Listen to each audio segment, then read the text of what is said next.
जैन साथियों, स्वागत है आपका self study classes with Sumit Jain YouTube channel में।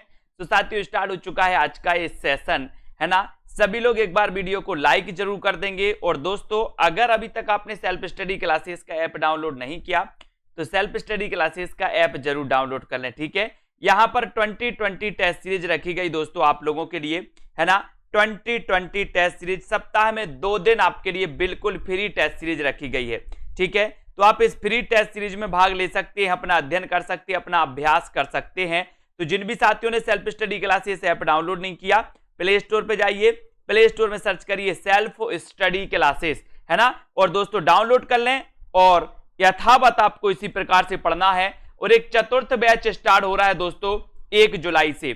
1 जुलाई से चतुर्थ बैच स्टार्ट हो रहा है दोस्तों। जिन भी साथियों को इस बैच से जुड़ना है, जिन भी साथियों को पढ़ाई करना है, वो self study classes app download कर लें और मात्र 1199 में इस बैच से जुड़कर के आप हिंदी साहित्य का अध्ययन कर सकते हैं, टेस्ट लगा सकते हैं, टॉपिक वाइज ट्रिक से पढ़ सकते हैं दोस्तों। डाउट्स वाले वीडियो क्लियर डाउट्स वाला जो सेशन होता है उससे पढ़ सकते हैं, है ना। लाइव क्लासें प्लस विस्तृत अध्ययन और ग्रुप डिस्कशन के माध्यम से पढ़ सकते हैं। तो चतुर्थ बैच में जिन भी साथियों को दोस्तों भाग लेना है वो 1 जुलाई से पहले एडमिशन लेकर के अपना अध्ययन कर सकते हैं। और साथ ही दोस्तों इसी बैच में एक निचोड़ कोर्स स्टार्ट होने वाला है। निचोड़ कोर्स के लिए आपको अलग से कोर्स नहीं लेना है ना। यही जो आपका कोर्स रहेगा, इसी में आपके लिए निचोड़ कोर्स प्रारंभ होने वाला 21 जून से 10 दिन तक।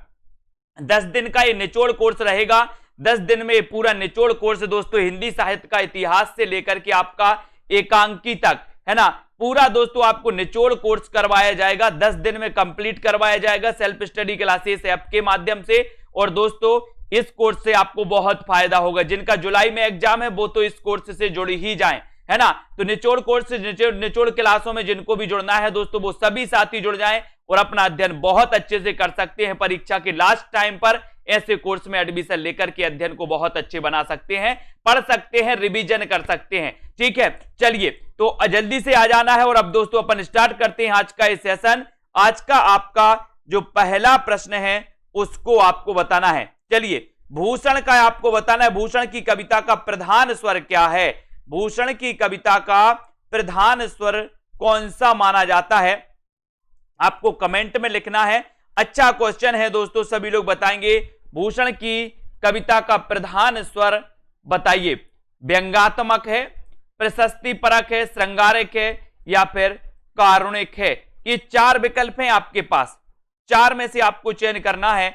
भूषण को जानते हैं दोस्तों आप लोग, रीतिकाल के वीर रस के कवि माने जाते हैं। कौन? भूषण। अब वीर रस के कवि हैं तो इनका जो कविता का प्रधान स्वर है उस स्वर को आपको बताना है, वो प्रधान स्वर कौन सा है। कौन से ऐसे साथी हैं जिनको इसका उत्तर पता है, जल्दी से आपको कमेंट में लिखना है। वीडियो को एक बार लाइक भी कर देना है अपने मित्रों तक। टीजीटी पीजीटी वाले जो भी हमारे साथी हैं, और आपने बिल्कुल सही आंसर बताया कि सर भूषण की कविताओं का जो प्रधान स्वर है वो प्रशस्ति परक है। कल मैंने आपको प्रशस्ति की बात बताई थी दोस्तों। प्रशस्ति परक यानी कि दोस्तों अपने संरक्षक की क्या करना, बड़ा चढ़ाकर पूरा महिमा का बखान करना, वो प्रशस्ति परक है। और आपको पता है कि भूषण ने भी यही किया है ना। शिवा को बखानो की बखानो छत्रसाल को, है ना। ये भूषण ने दोस्तों अपने जो संरक्षक थे, जो आश्रयदाता थे, उनके दोस्तों महिमा गौरव का बड़ा चढ़ाकर वर्णन किया है। और यही क्या है, यही प्रशस्ति परक कहलाता है ना। अगले क्वेश्चन की ओर बढ़ेंगे। अगला क्वेश्चन आपको बताना है कि अपभ्रंश में कृष्ण काव्य के प्रणेता कौन है। अपभ्रंश में कृष्ण काव्य के प्रणेता कौन है, जल्दी से आपको चयन करना है। पुष्पदंत हैं, शालिभद्र सूरी हैं, स्वयंभू हैं या फिर हरिभद्र सूरी हैं। यानी कि 30 का आंसर आपको चयन करना है। अच्छा प्रश्न है दोस्तों। अपभ्रंश में कृष्ण काव्य के प्रणेता कौन माने जाते हैं, बहुत अच्छा क्वेश्चन है। सभी लोग एक बार लाइक जरूर कर दें, अपने मित्रों तक शेयर कर दें। जिन भी साथियों को एडमिशन लेना है और परीक्षा के अंतिम समय में दोस्तों पढ़ाई करना है, वो एडमिशन लेकर के निचोड़ कोर्स स्टार्ट होने वाला 21 जून से। निचोड़ क्लासें, हिंदी साहित्य की निचोड़ क्लासें, ठीक है। और जो बैच है 1 जुलाई से स्टार्ट होगा शुरुआत से, उसमें भी आपको शामिल किया जाएगा। और आपने उत्तर बताया है कि अपभ्रंश में कृष्ण काव्य के जो प्रणेता माने जाते हैं दोस्तों वो कौन माने जाते हैं। आपका उत्तर चला जाता है पुष्पदंत। कौन माने जाते हैं, पुष्पदंत। अब पुष्पदंत की जब बात आई है दोस्तों तो आपको पता होनी चाहिए, पुष्पदंत की जब बात आई है तो आपको पता होनी चाहिए कि दोस्तों एक रचना है कौन सी, महापुराण। महापुराण के रचनाकार कौन है, तो महापुराण के रचनाकार माने जाते हैं दोस्तों कौन, पुष्पदंत। महापुराण के रचनाकार कौन माने जाते हैं, पुष्पदंत। ये भी आपको याद रखना है ना। और आपको पता है मेरुतुंग, है ना, प्रबंध चिंतामणि मेरुतुंग की रचना एक वो अलग है ना। और यहां पर आ जाते हैं दोस्तों, प्रथम सूफी प्रेमाख्यान काव्य के रचयिता कौन है, प्रथम सूफी प्रेमाख्यान काव्य के रचयिता 31 का आंसर बताना है आपको। हाँ, इन्हें अभिमान मेरु भी कहा जाता है, बिल्कुल, इन्होंने स्वयं को अभिमान मेरु कहा था पुष्पदंत ने। पुष्पदंत ने स्वयं को क्या कहा था, अभिमान मेरु कहा था, है ना। प्रथम सूफी प्रेमाख्यानक काव्य के रचयिता कौन है, नूर मोहम्मद हैं, मुल्ला दाऊद हैं, कुतुबन हैं, कौन माने जाते, प्रथम सूफी प्रेमाख्यानक काव्य के रचयिता कौन माने जाते हैं, आपको कमेंट में लिखना है। अच्छा क्वेश्चन है, बढ़िया प्रश्न है। सभी लोगों को पता है कि सर प्रथम सूफी प्रेमाख्यानक काव्य के जो रचयिता हैं वो रचयिता, सभी का उत्तर बिल्कुल सही आया है, सी की तरफ आपका सही उत्तर है, और मुल्ला दाऊद। और इनकी रचना कौन सी है दोस्तों, चंदायन। कौन सी है, चंदायन मानी जाती है, इनकी रचना चंदायन मानी जाती है, मुल्ला दाऊद की। ये प्रथम सूफी प्रेमाख्यानक काव्य के रचयिता माने जाते हैं, है ना। सभी को पता है। जायसी आपको पता है दोस्तों, इनका महाकाव्य है पद्मावत, ठीक है। कुतुबन की रचना कौन सी है, मृगावती, लगभग सभी लोगों को पता होगा, ठीक है। नूर मोहम्मद की रचना अनुराग मासुरी है दोस्तों, अनुराग मासुरी के रचनाकार बोले नूर मोहम्मद है, ठीक है। बहुत बढ़िया।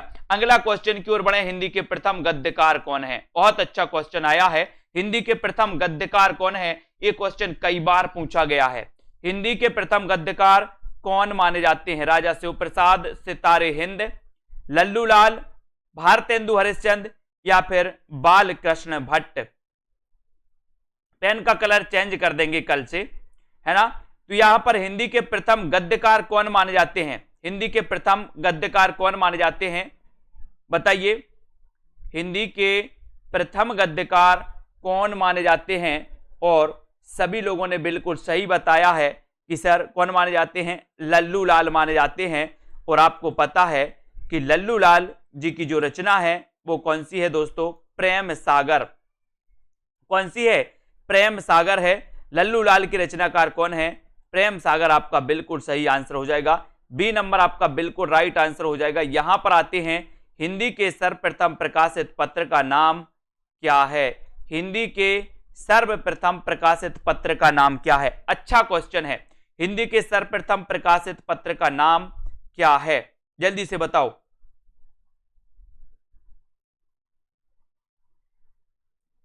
अच्छा क्वेश्चन है, सर्वप्रथम प्रकाशित पूछा गया है, और यहां पर आपसे दो प्रकार से प्रश्न पूछे जाते हैं। सबसे पहले तो अगर आपसे पूछा गया है कि हिंदी के सर्वप्रथम प्रकाशित पत्र का नाम क्या है, तब आपका उत्तर चला जाता है सीधा सीधा उदंत मार्तंड। क्या चला जाता है, उदंत मार्तंड। लेकिन अगर यहां पर पूछा जाता कि हिंदी का सर्वप्रथम प्रकाशित साप्ताहिक, कौन सा, साप्ताहिक समाचार पत्र कौन है, तो साप्ताहिक में भी दोस्तों आपका कौन सा हो जाएगा, उदंत मार्तंड। लेकिन अगर आपसे पूछा जाता कि हिंदी का सर्वप्रथम दैनिक समाचार पत्र कौन सा है, तो आप क्या बताते, जल्दी बताओ। हिंदी का प्रथम दैनिक समाचार पत्र कौन सा है, बताइए, किसको पता है हिंदी का प्रथम दैनिक समाचार पत्र कौन सा माना जाता है, ये आपको बताना है। आपको पता चल गया कि हिंदी के सर्वप्रथम प्रकाशित पत्र का नाम उदंत मार्तंड है। 1826 में दोस्तों ये प्रकाशित हुआ, जुगल किशोर इसके संपादक थे।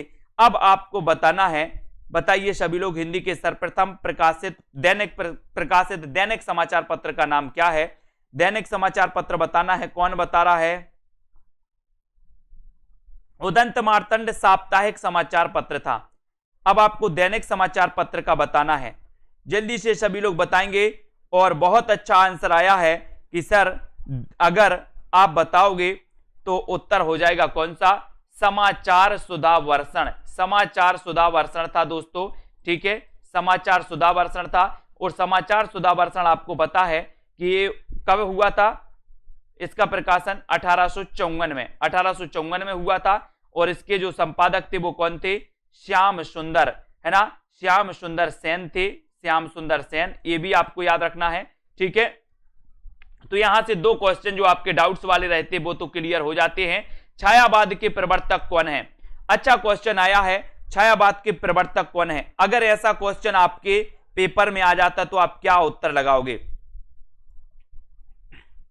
वो राम काव्य के प्रणेता स्वयंभू हैं, राम काव्य के प्रणेता स्वयंभू हैं और कृष्ण काव्य के पुष्पदंत हैं। छायावाद के प्रवर्तक का नाम बताना है आपको। छायावाद के प्रवर्तक कौन है? ऐसा अगर क्वेश्चन आता है तब आपका उत्तर क्या होता है? और सभी लोगों ने, देखते हैं कौन कौन बता रहे हैं। कुछ लोग सी बता रहे हैं, बहुत बढ़िया। और ना पढ़ो, और ना पढ़ो भैया, 2 दिन की बहार लेने आते हैं जो सी बता रहे हैं ना, ये 2 दिन के लिए आते हैं पढ़ने। बोले सर पेपर आ गया तो आ गए हम पढ़ने। मैं इसलिए कहता हूं कि पढ़िए। अगर इस प्रकार से क्वेश्चन आता है तो आपको मुकुटधर पांडे नहीं लगाना, आपको श्रीधर पाठक नहीं लगाना, आपको सुमित्रानंदन पंत नहीं लगाना, आपका सीधा उत्तर जयशंकर प्रसाद होगा। क्या होगा? जयशंकर प्रसाद होगा। अगर आपसे पूछा जाता कि आचार्य रामचंद्र शुक्ल ने किसे माना, तब आप मुकुटधर पांडे लगाते। अगर आपसे पूछा जाता कि नंदुलारे वाजपेयी ने किसे माना, तो आप सुमित्रानंदन पंत लगाते। अगर आपसे पूछा जाता कि दोस्तों ये ईला चंद्र जोशी ने किसे माना, तब भी आप जयशंकर प्रसाद लगाते, है ना। यहां पर लेकिन आपका उत्तर अगर नॉर्मल पूछा जाता है तब आपका जयशंकर प्रसाद बिल्कुल सही हो जाता, ठीक है। चलिए अगला क्वेश्चन यहां पर आ गया है, प्रगतिवाद उपयोगितावाद का दूसरा नाम है, ये कथन किसका है? प्रगतिवाद उपयोगितावाद का दूसरा नाम है, ये कथन किसका है? रामविलास शर्मा का है, जल्दी से बताएं।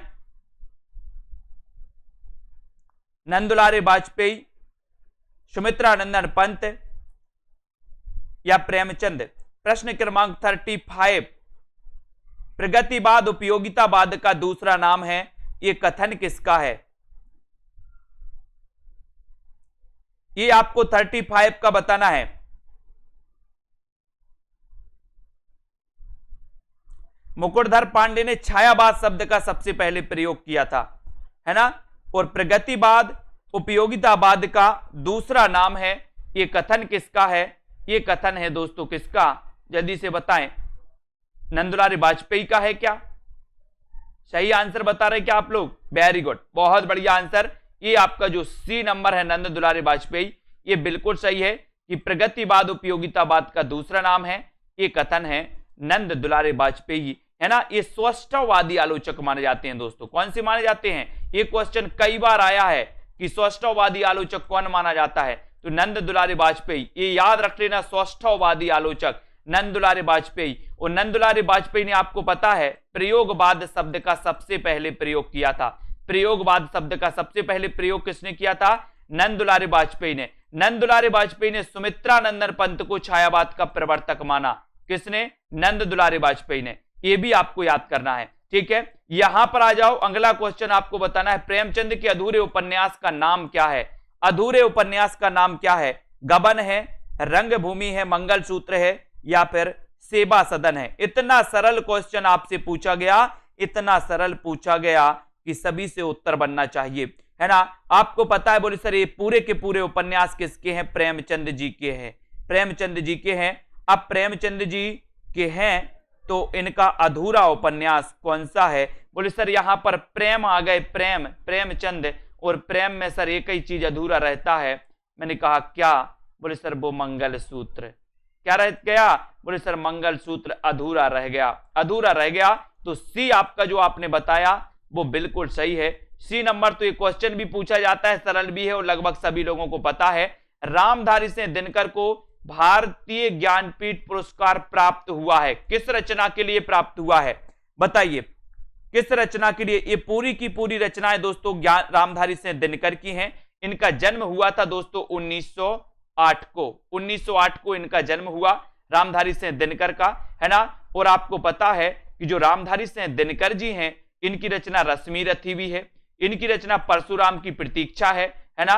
इनकी रचना कुरुक्षेत्र भी है दोस्तों, इनकी रचना उर्वशी भी है। लेकिन आपको बताना है, सभी लोग बताएंगे कि भारतीय ज्ञानपीठ पुरस्कार प्राप्त हुआ है तो किसको प्राप्त हुआ है, भारतीय ज्ञानपीठ पुरस्कार किसको प्राप्त हुआ है, किस रचना को मिला है, दिनकर जी की रचना को बताना है ना। और आपको पता हो जाएगा कि सर इनकी एक रचना है उर्वशी, उर्वशी के लिए बोले सर 1900 कब मिला, 72 में, 1972 में इन्हें ज्ञानपीठ पुरस्कार मिला है ना। बहुत बढ़िया आंसर, ज्ञानपीठ पुरस्कार को अच्छे से याद कर लेना, रट लेना। हिंदी साहित्य के इतिहास के सर्वप्रथम लेखक का नाम बताइए, हिंदी साहित्य के इतिहास के सर्वप्रथम लेखक का नाम बताना है। जॉर्ज ग्रियर्सन है, शिवसेन सेंगर हैं, आचार्य रामचंद्र शुक्ल हैं, या फिर गारसा दत्तासी हैं। बताइए सबसे पहले हिंदी साहित्य इतिहास लेखन का जो प्रयास किया वो किसने किया, किसने किया। प्रश्न क्रमांक 38 में हिंदी साहित्य के इतिहास के सर्वप्रथम लेखक का नाम आपको अगर पूछा जाता है तो आप क्या लगाओगे, उनके ग्रंथ का नाम भी लिख देना तो और मजा आ जाएगा।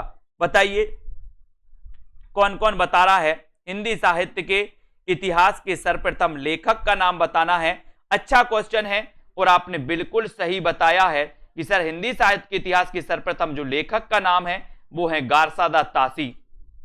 गारसा दा तासी दोस्तों एक फ्रेंच विद्वान थे। कैसे विद्वान थे, फ्रेंच विद्वान थे, फ्रेंच, ठीक है। गारसा दा तासी फ्रेंच विद्वान थे। तो ये जो गारसा दा तासी का जो ग्रंथ था दोस्तों, इस्तबारदाला लेतुतुर एंदुई एंदुस्तानी, ये कौन सी भाषा में प्रकाशित हुआ था, फ्रांसीसी या फिर फ्रेंच भाषा में प्रकाशित हुआ था, ये भी आप याद रख लेना। और कहां से प्रकाशित हुआ था, तो ये पेरिस से प्रकाशित हुआ था, पेरिस से। इस्तबारदाला लेतुतुर एंदुई एंदुस्तानी फ्रेंच भाषा में लिखा गया है ना।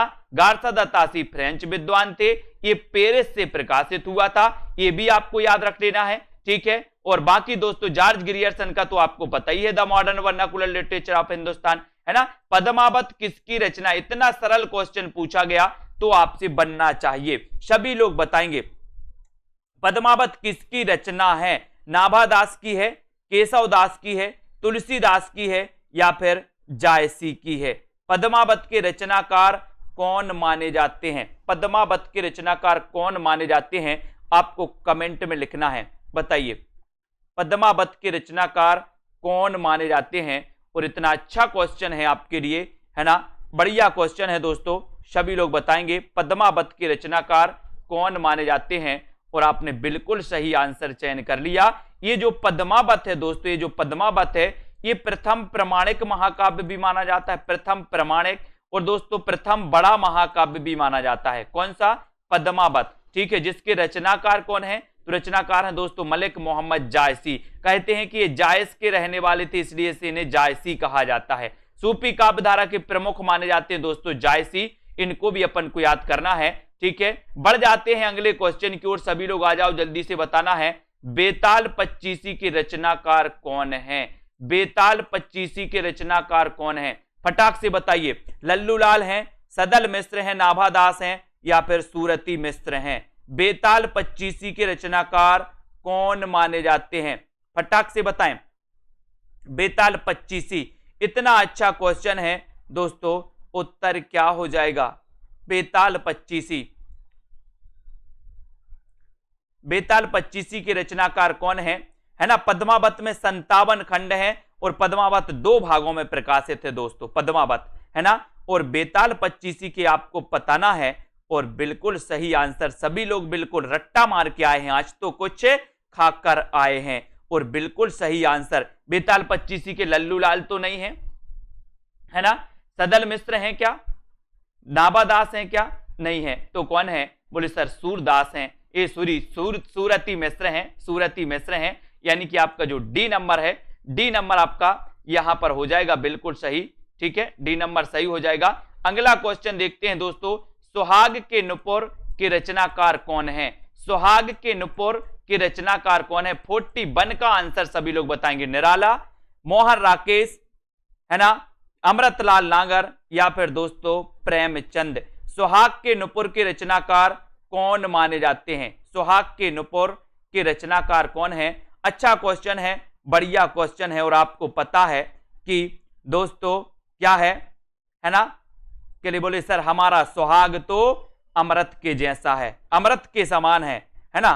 क्या? सुहाग, तो सुहाग से क्या बनेगा? सुहाग के नुपुर, और अमृत के समान है तो अमृतलाल नागर, अमृत के समान है तो अमृतलाल नागर।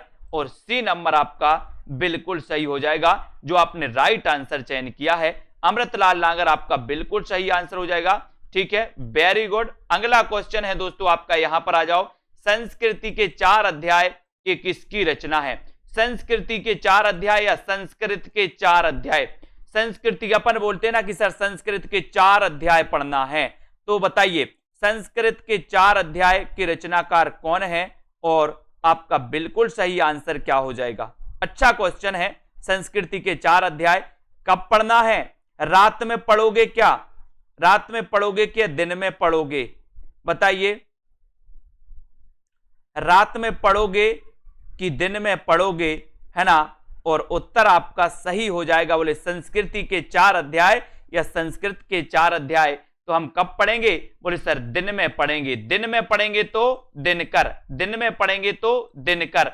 रामधारी सिंह दिनकर, जन्म 1908, कुरुक्षेत्र, रश्मिरथी, परशुराम की प्रतीक्षा, ये इनकी बहुत ही महत्वपूर्ण, होंकार, ये इनकी रचनाएं मानी जाती हैं। किसकी रचनाएं मानी जाती हैं दोस्तों? ये रचनाएं मानी जाती हैं अपने कौन की? दिनकर जी की। ठीक है। अशोक के फूल निबंध संग्रह के रचनाकार कौन है? अशोक के फूल यानी कि 43 का आंसर आपको चयन करना है। अच्छा क्वेश्चन है, वीडियो को लाइक करिएगा। और निचोड़ कोर्स जो स्टार्ट होने वाला है, निचोड़ क्लास है 21 जून से, जिनको भी एडमिशन लेना है और आपको लगता है कि एग्जाम के टाइम पर हमें थोड़ा सा पढ़ना चाहिए, तो आप लोग दोस्तों पढ़ सकते हैं। 10 दिन में निचोड़ कोर्स कंप्लीट किया जाएगा 21 जून से लेकर के, है ना। फिर 1 जुलाई से आपका नया बैच स्टार्ट होगा। तो जो निचोड़ क्लासें आपको मिलेंगी उसी में आपको न्यू बैच में भी दोस्तों पूरी न्यू बैच की क्लासें भी आपको मिलेंगी, है ना। तो अलग से कोई लेने की जरूरत नहीं है, एक ही में आपको रिकॉर्डेड कोर्स भी मिलेगा, ट्रिकी वीडियो टेस्ट भी मिलेंगे, निचोड़ क्लासें भी मिलेंगी, प्लस नए बैच में भी आपको शामिल किया जाएगा, लाइव क्लासें भी आपको मिलेंगी और डाउट सेशन भी आपको मिलेंगे। अशोक के फूल निबंध संग्रह के रचनाकार कौन है? बोले सर अशोक में फूल एक नहीं फूलता। तो मैंने कहा कितने फूलते हैं? बोले सर हजारों फूलते हैं। कितने फूलते हैं? हजारों। अशोक में फूल कितने फूलते हैं? हजारों फूलते हैं। तो हजारों से हजारी प्रसाद द्विवेदी, जल्दी से बताइए हजारी प्रसाद द्विवेदी का जन्म कब हुआ था? देखते हैं कौन कौन बता रहा है। हजारी प्रसाद द्विवेदी का जन्म कब हुआ था? सभी लोगों को जन्म भी थोड़ा थोड़ा याद करते जाना है। कौन कौन बता रहा है इनका जन्म कब हुआ था? हजारी प्रसाद द्विवेदी। इतना अच्छा क्वेश्चन आपके लिए दिया गया है, सभी लोग एक बार बता दो जल्दी से कि हजारी प्रसाद द्विवेदी का जन्म कब हुआ था। और अगला क्वेश्चन आपके सामने है, झरना काव्य संग्रह के रचयिता कौन माने जाते हैं? झरना काव्य संग्रह के रचयिता कौन माने जाते हैं, है ना। सभी लोग सेल्फ स्टडी क्लासेस ऐप जरूर डाउनलोड कर लें साथियों। झरना काव्य संग्रह के रचयिता कौन माने जाते हैं? उत्तर बताइए, उत्तर बताइए सभी लोग। झरना काव्य संग्रह के रचयिता कौन माने जाते हैं? सोहनलाल द्विवेदी, महादेवी वर्मा, जयशंकर प्रसाद या फिर सुभद्रा कुमारी चौहान। और झरना में आपने बताया 1907 में हुआ था, वेरी गुड। 1907 में हजारी प्रसाद द्विवेदी का जन्म हुआ था। और झरना काव्य संग्रह अगर आपसे पूछा गया है तो आपको पता है कि सर ये झरना जयशंकर प्रसाद, जयशंकर प्रसाद यानी कि सी नंबर। जन्म कब हुआ? 1889 में हुआ जयशंकर प्रसाद का। सबसे ज्यादा इनकी रचना पूछे जाने वाली है कामायनी। कामायनी ये इनका महाकाव्य है, 15 सर्ग हैं कामायनी में। कामायनी का रचना काल है दोस्तों कितना? कामायनी का रचना काल 1935 है। ठीक है, ये थे अपने जयशंकर प्रसाद, जो छायावाद के क्या माने जाते हैं? प्रवर्तक माने जाते हैं, जो आप लोगों ने बहुत अच्छे से पढ़ा है। भारत भारती काव्य के रचनाकार कौन है? और आपको यह भी बताना है कि ये जो भारत भारती रचना है इसका सन क्या है दोस्तों, इसका प्रकाशन वर्ष क्या है, वो भी आपको चयन करना है। तो गोपाल शरण सिंह नेपाली की रचना है, नरेश मेहता की है, मैत्री शरण गुप्त की या धर्मवीर भारती की है? किसकी रचना है? और साथ ही दोस्तों आपको बताना है कि ये जो भारत भारती है इसका रचना काल क्या है? रचना काल क्या है? जल्दी से बताइए। हाँ, बहुत बढ़िया बताया आपने कि हरिवंश राय बच्चन का भी जन्म 1907 में है। हजारी प्रसाद द्विवेदी का 1907 में है, महादेवी वर्मा जी का भी 1907 में जन्म हुआ। और भारत भारती के रचनाकार अगर आपसे पूछा गया है तो आपने बिल्कुल सही बताया कि सर राष्ट्रकवि मैथिली शरण गुप्त। और आपको पता है कि इन मैथिली शरण गुप्त का जन्म कब हुआ था, मैथिली शरण गुप्त का जन्म कब हुआ था, जल्दी से आपको बताना है फटाक से। और भारत भारती का रचना काल तो आपको पता है 1912 है। और 1912 ये जो भारत भारती है दोस्तों, इसकी प्रसिद्धि के कारण महात्मा गांधी ने मैथिली शरण गुप्त को राष्ट्रकवि कहा था, जो कि सभी को पता है ना। अब अगला क्वेश्चन बताना है आपको कि दोस्तों मैथिली शरण गुप्त का जन्म कब हुआ था और साथ ही दोहा कोश के रचयिता कौन है। दोहा कोश के रचयिता कौन है, सभी लोग बताएं। हाँ, आधुनिक काल का तुलसी कहा जाता है मैथिली शरण गुप्त को, आधुनिक काल का सूरदास कहा जाता है हरिऔध जी को, है ना। आधुनिक काल का कबीर कहा जाता है नागार्जुन जी को, है ना। और दोस्तों आधुनिक काल की मीरा कहा जाता है महादेवी वर्मा को, है ना। और दोहा कोश के रचयिता कौन माने जाते हैं, ये आपको चयन करना है। और दोहा कोश आपने बताया है, तो सभी लोगों ने बताया कि सर मैथिली शरण गुप्त का जन्म हुआ था 1886 में, 1886 में हुआ था। और दोहा कोश के रचयिता कौन है, ये भी आपको चयन करना है। लुइपा, जोइंदु, सरहपा या फिर कन्हपा को दोहा कोश के रचयिता कौन माने जाते हैं, इसका उत्तर आप लोगों को बताना है। और बिल्कुल सही आंसर आया, बोले सर सरहपा। अब सरहपा जब आए हैं दोस्तों तो आपको बताना है कि सरहपा को हिंदी का प्रथम कवि किसे माना है, सरहपा को हिंदी का प्रथम कवि किसने माना है। जल्दी से कमेंट में एक क्वेश्चन और आपके लिए दिया गया है कि सरहपा को हिंदी का प्रथम कवि किसने माना है, जल्दी से आपको बताना है, फटाक से बताइए सरहपा को हिंदी का प्रथम कवि किसने माना है। और ये क्वेश्चन तो आपके लिए शायद दिख गया होगा, कोई बात नहीं, लेकिन प्रेम सागर के तो सभी को पता ही है कि लल्लू लाल है रचनाकार, वेरी गुड। अगला क्वेश्चन आपको बताना है सरहपा को हिंदी का प्रथम कवि किससे माना है। और पंच परमेश्वर कहानी के लेखक आपको बताना है, पंच परमेश्वर कहानी के लेखक कौन है, पंच परमेश्वर कहानी के लेखक कौन है, बिल्कुल सही आंसर हो जाएगा। और आपने बताया है कि सर राहुल सांकृत्यायन ने सरहपा को हिंदी का प्रथम कवि माना है, वेरी गुड आंसर। पंच परमेश्वर कहानी के लेखक कौन माने जाते हैं, रामधारी सिंह दिनकर, प्रेमचंद, मैथिली शरण गुप्त या फिर सुमित्रा नंदन पंत। पंच परमेश्वर कहानी सभी लोगों ने पढ़ी है दोस्तों, और पंच परमेश्वर ये पूछी भी गई है। और बोले सर इतना सरल क्वेश्चन आपने बताया है, पूछा है, तो सभी से बनेगा। और बहुत बढ़िया है कि आप लोगों ने self study classes app download कर लिया। सप्ताह में 2 दिन टेस्ट प्रतियोगिता, फ्री टेस्ट प्रतियोगिता होती है दोस्तों, 2 दिन, है ना। 2020 टेस्ट सीरीज 2 दिन होती है, रविवार और गुरुवार, है ना, उसमें जुड़ सकते हैं। और यहां पर तो आपको प्रेमचंद बिल्कुल सही है, प्रेमचंद आपका राइट आंसर हो जाता है दोस्तों। अगले क्वेश्चन की ओर हम बढ़ेंगे, यहां पर आ जाते हैं। अगला क्वेश्चन यहां पर तोड़ती पत्थर कविता के कवि कौन है, तोड़ती पत्थर कविता के कवि कौन है, ये भी आपको बताना है। एक तो सुभद्रा कुमारी चौहान है क्या, महादेवी वर्मा है क्या, है ना, जल्दी से बताना है। सूर्यकांत त्रिपाठी निराला या फिर माखनलाल चतुर्वेदी, जल्दी से आंसर चयन करिए। तोड़ती पत्थर, ये दोस्तों आपको पता है, ये तोड़ती पत्थर यथार्थवादी रचना मानी जाती है। और ये रचना कौन की है, ये भी आपको चयन करना है। यहां से अपन 2-3 क्वेश्चनों को पकड़ेंगे दोस्तों, है ना, जल्दी से बताइए। सबसे पहले तो आपको पता है कि महादेवी वर्मा का जन्म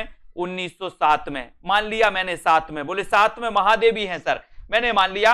अब आपको बताना है कि तोड़ती पत्थर एक कविता के कवि कौन है, तब आपका बिल्कुल सही आंसर चला जाता है सूर्यकांत त्रिपाठी निराला, क्योंकि तोड़ती पत्थर, बोले तोड़ती पत्थर निराला, इनके जन्म को लेकर के मतभेद, कुछ विद्वान 1997 मानते हैं, कुछ विद्वान 1999 मानते हैं। निराला महिषादल मेदिनीपुर में दोस्तों इनका जन्म हुआ था, निराला जी का, ये भी आपको याद रखना है, ठीक है। अगले क्वेश्चन की ओर बढ़ेंगे। अगला प्रश्न आपके लिए दोस्तों बताना है, बहुत बढ़िया आंसर आपको चयन करना है।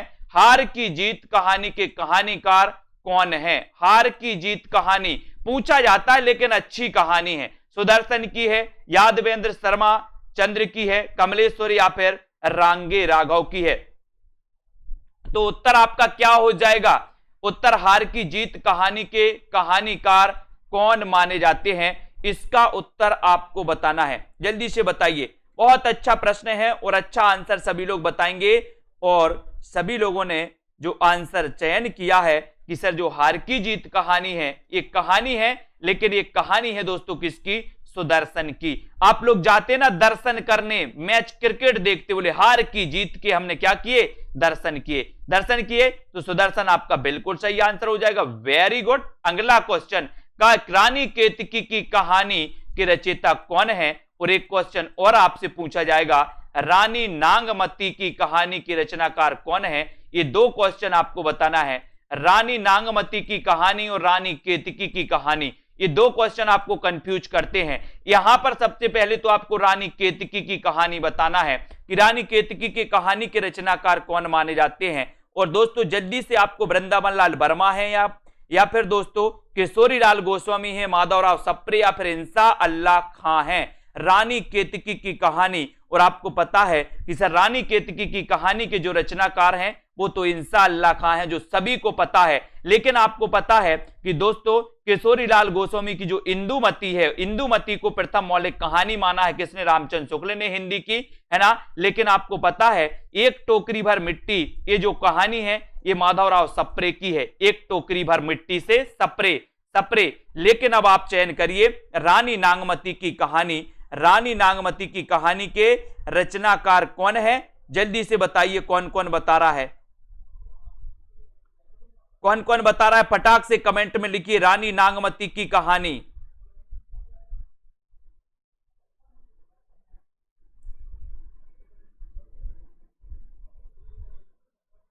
बताएं फटाक से किससे बन रहा है? हां, रानी केतकी कहानी को उदयभान चरित भी कहा जाता है। रानी नांगमती की कहानी के रचनाकार कौन है? सभी लोग बताएं। राजकुमार जी, हरिओम जी, बहुत बढ़िया, वेरी गुड आंसर आया है।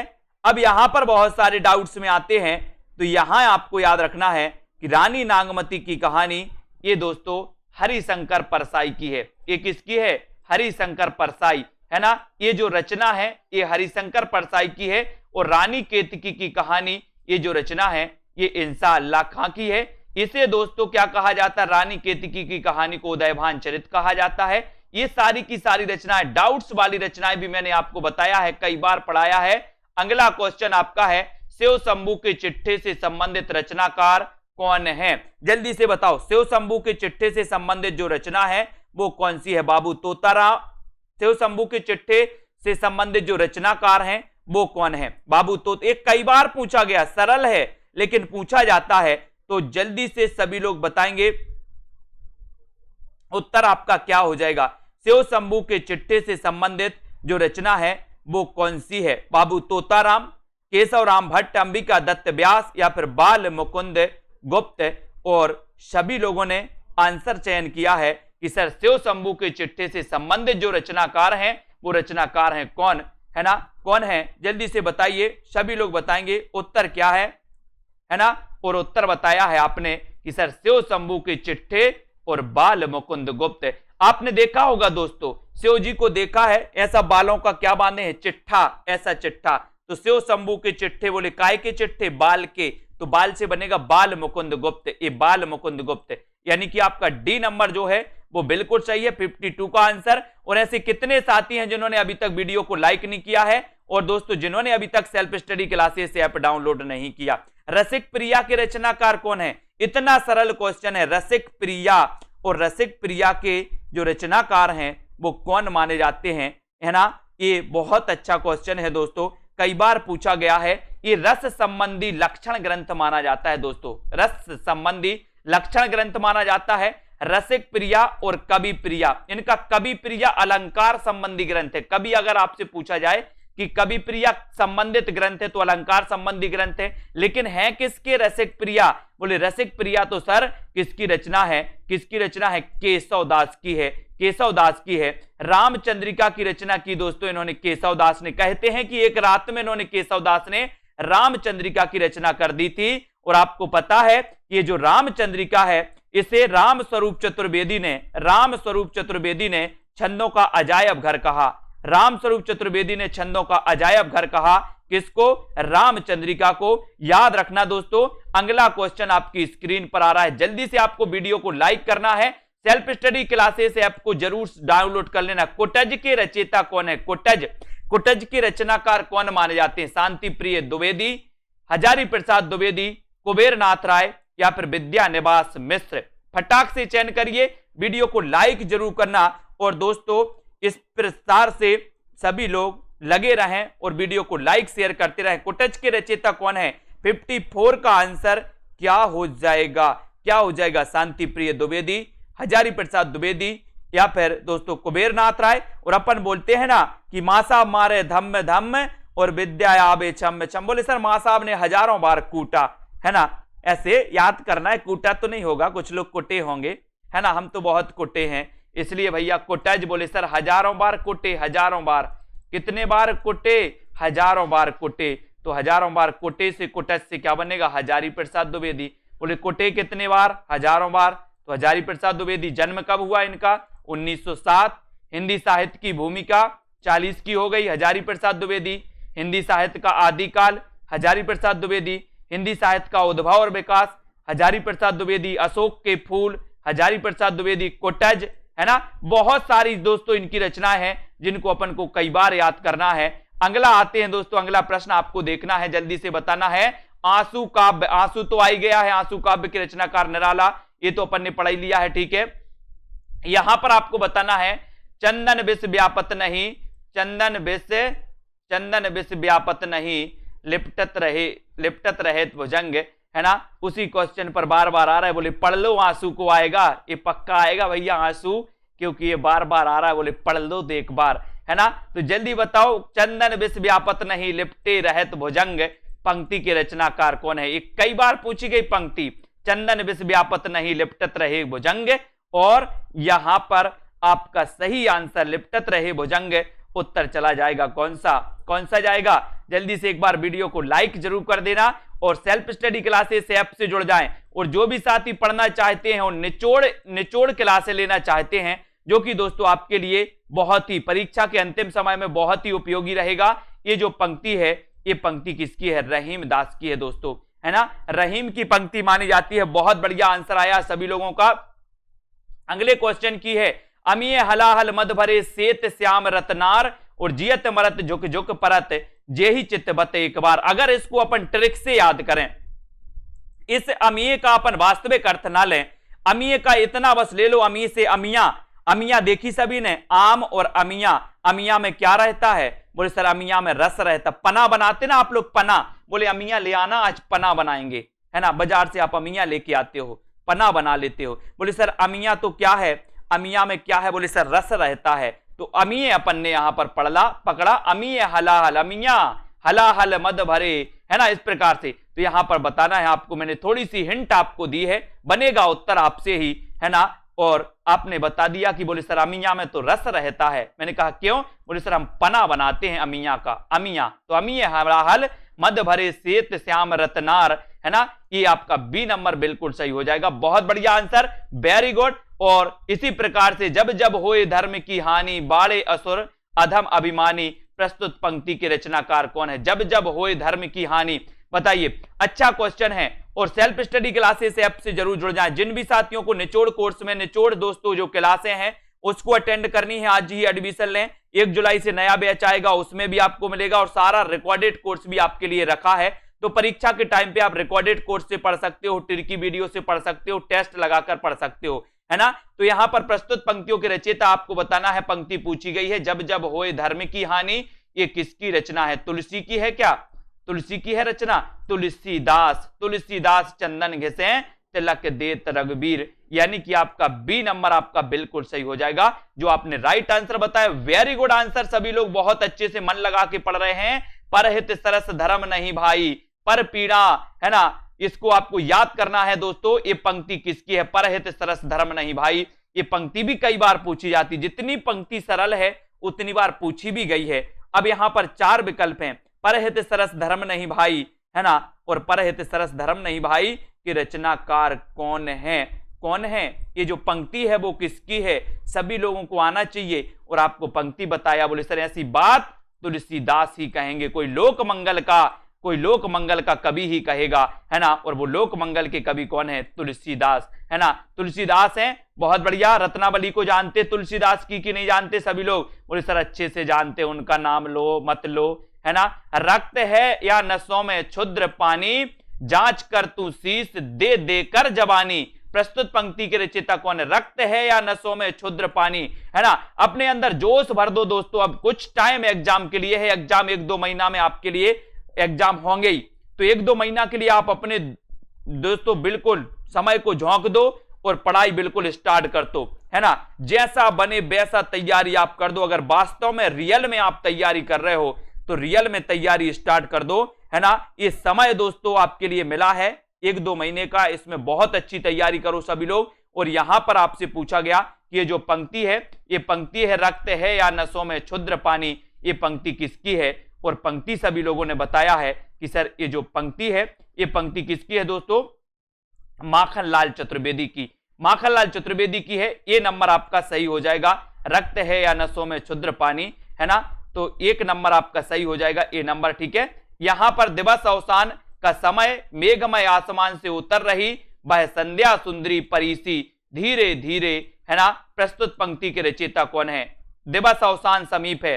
ये पंक्ति अच्छे से पढ़ लो एक बार, है ना। इसको मैं थोड़ा सा जूम आउट कर लेता हूं, इस पंक्ति को पढ़ लो, ये पढ़ लो, है ना। दिवस अवसान का समय, मेघमय आसमान से उतर रही वह संध्या सुंदरी परीसी, है ना। ये धीरे धीरे, ये जो बताना है ये पंक्ति किसकी है? महादेवी वर्मा की है, सुमित्रानंदन पंत की है, दिनकर की है, या फिर सूर्यकांत त्रिपाठी निराला की है?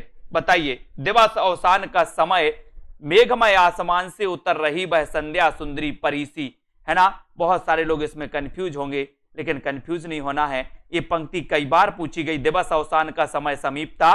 और इस पंक्ति के जो रचनाकार हैं, देखते हैं कौन कौन सही उत्तर बताता है ना। और अधिकांश लोगों ने बिल्कुल सही उत्तर बताने के प्रयास किया है। आपका आंसर आया है दोस्तों क्या? निराला, सूर्यकांत त्रिपाठी निराला, है ना। सूर्यकांत त्रिपाठी निराला दोस्तों, आपको पता है सबसे ज्यादा विरोध हुआ है छायावाद में किसका?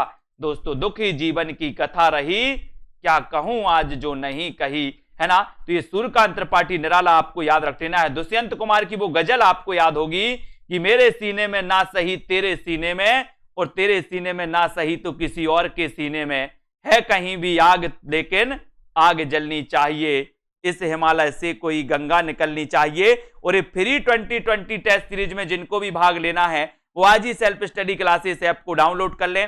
सप्ताह में 2 दिन होती है 2020 टेस्ट सीरीज, सभी के लिए होती है, फ्री होती है। सब लोग लगाइए रविवार और गुरुवार को, ठीक है। तो जिनको भी इस टेस्ट सीरीज में भाग लेना है, पढ़ना है, बहुत अच्छे से पढ़ सकते हो, टेस्ट लगा सकते हैं। और साथ ही दोस्तों, जिनको भी कोर्स में एडमिशन लेना है, जैसे ये निचोड़ क्लास स्टार्ट होने वाली है 21 जून से, तो ये 1199 में आप दोस्तों ये ले सकते हैं। शाम को 6:30 बजे लाइव क्लास होगी, है ना। और इसमें आपको पूरा रिकॉर्डेड कोर्स भी मिलेगा, इसमें आपको पूरा जो नया बैच है उसमें भी शामिल होने को मिलेगा, साथ ही निचोड़ क्लासें भी आपको मिलेंगी, ठीक है। तो अंतिम समय में जिन भी साथियों को दोस्तों परीक्षा के टाइम पर जिन भी साथियों को कोर्स में एडमिशन लेना है, 10 दिन में ये निचोड़ कोर्स कंप्लीट किया जाएगा।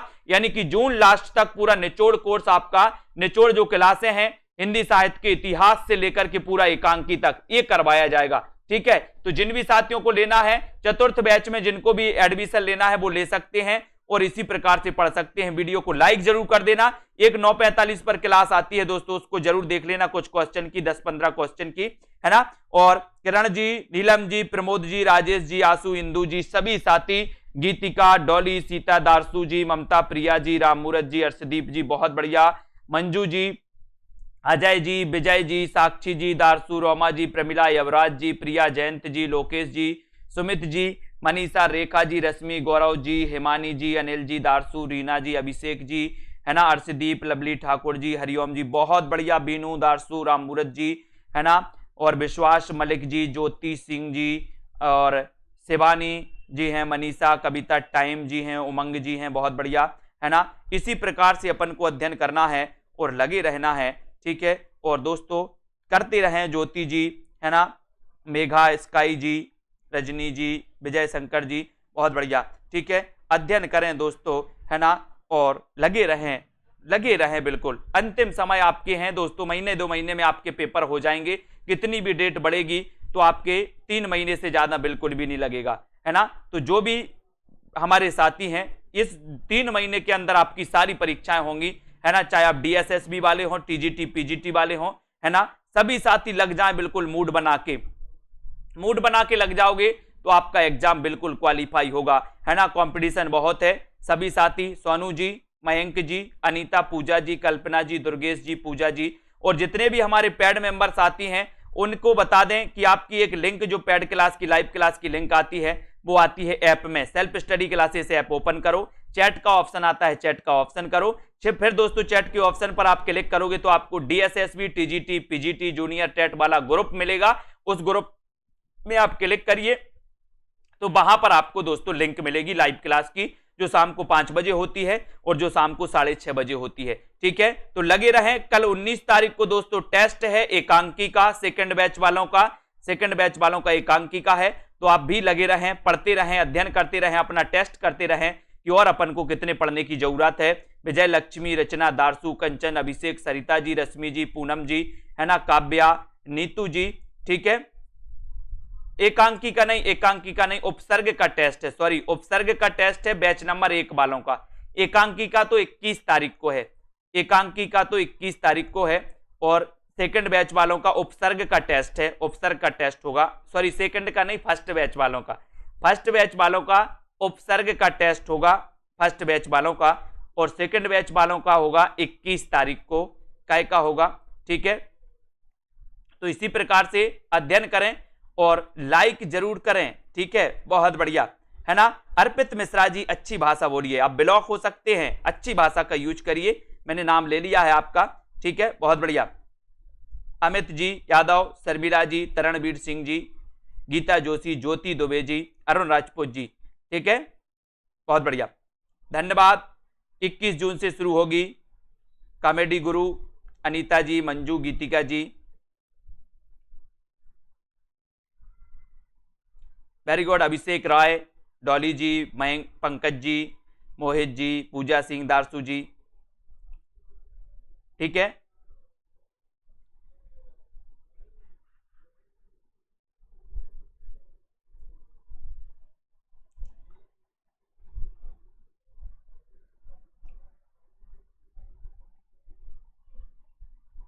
तो इसी प्रकार से अध्ययन करें, वीडियो को शेयर करें और पढ़ते रहें, लाइक करते रहें।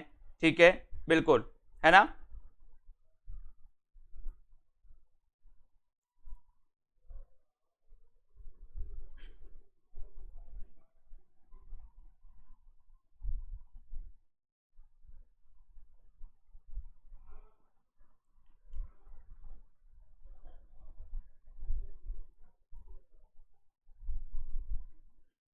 ठीक है, रजनीश गुप्ता जी,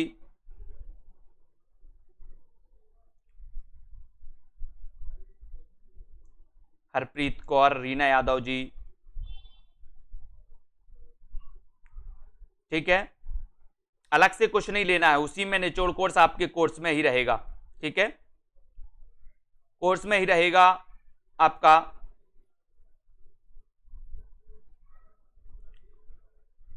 अभिषेक रॉय, प्रमिला जी।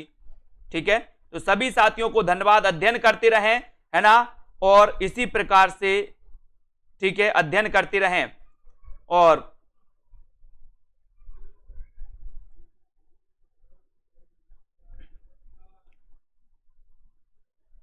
ठीक है, सभी को धन्यवाद, जय हिंद।